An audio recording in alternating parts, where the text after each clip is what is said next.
By the time you're seeing this, it will be 2026 on this big blue marble.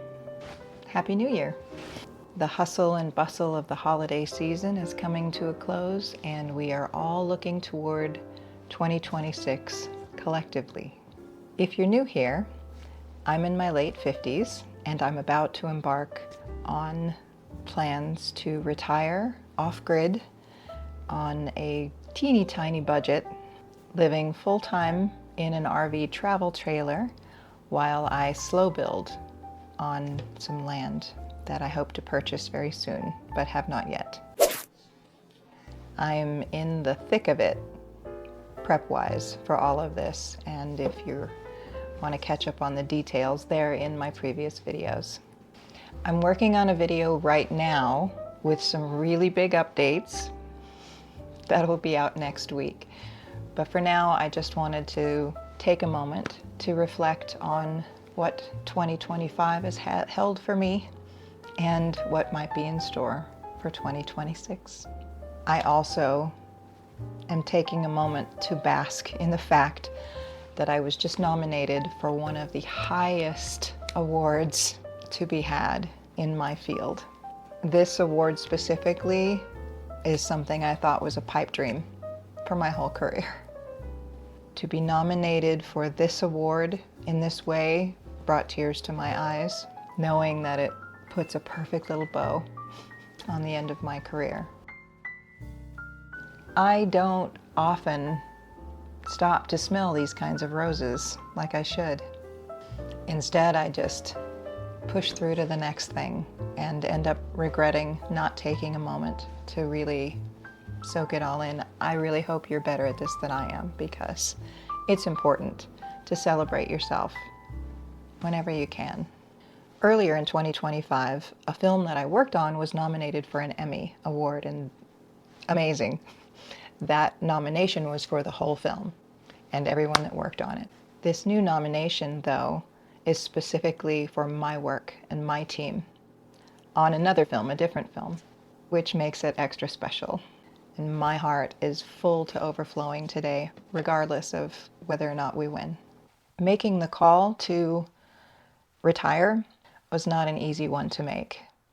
When I first moved to Albuquerque about 5 years ago, the film industry here was booming.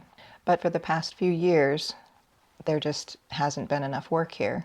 And it's very sad. It's largely about mergers and money.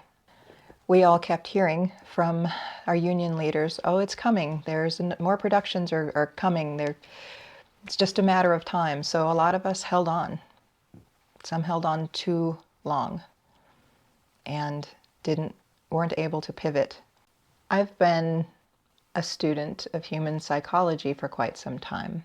Many of the thoughts in our head are actually the voices of our parents or teachers, people who have had influence on us. They're not always kind. They're not always right. In fact, they're often not right. So it's important to question them, especially if it includes our nervous system activating. We get into a fight or flight state in the comfort of our own home, just because our thoughts are driving the car. And I've been asked, how do you do that? How do you create that separation from your thoughts?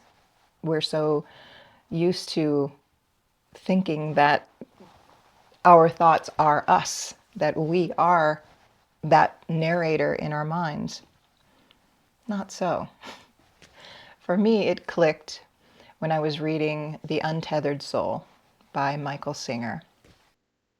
There's a passage where he says to quietly, in your mind, say hello. Now yell it. Quietly, in your mind, yell, hello. You are the one who heard it.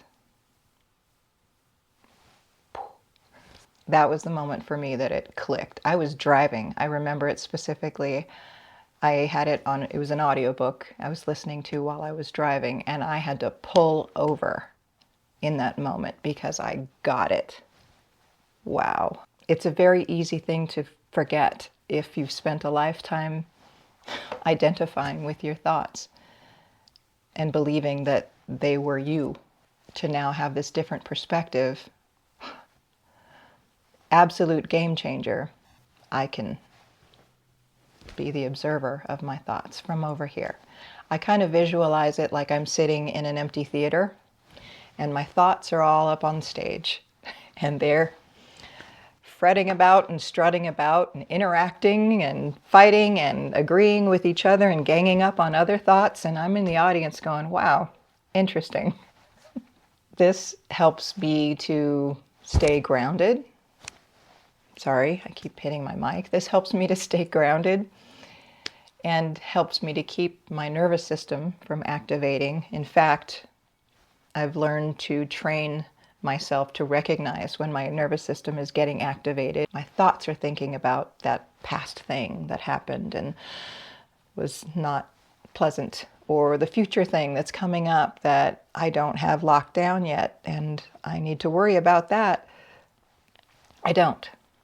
I can choose not to. And so can you. And I hope for 2026, you will all join me in redoubling efforts to remain the observer of your thoughts. And please know that whenever I say you, I mean me. I'm talking to myself. Anytime I'm handing out advice, I'm talking to me. I need the reminders just as much as anyone, if not more. As someone on the autism spectrum, I have ADHD and I'm autistic. And it's an interesting combination. My ADHD wants novelty and excitement and new things, and my autism needs routine and structure and predictability. So it's basically a 24/7 war inside my head for which one's going to win today. So being able to observe these thoughts when they're warring in my head has been a game changer.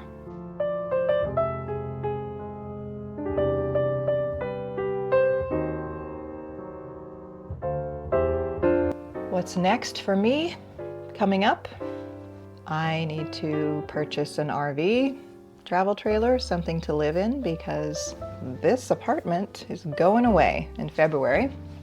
I will be moving into said RV travel trailer and into an RV park or someplace with hookups so that I can get used to all of the systems before I head toward whichever land parcel that I'm able to purchase.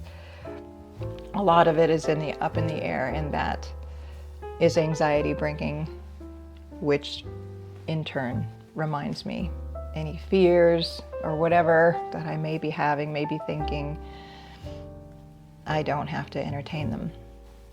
I wish the very best for each of you in 2026. I hope all of your dreams come true.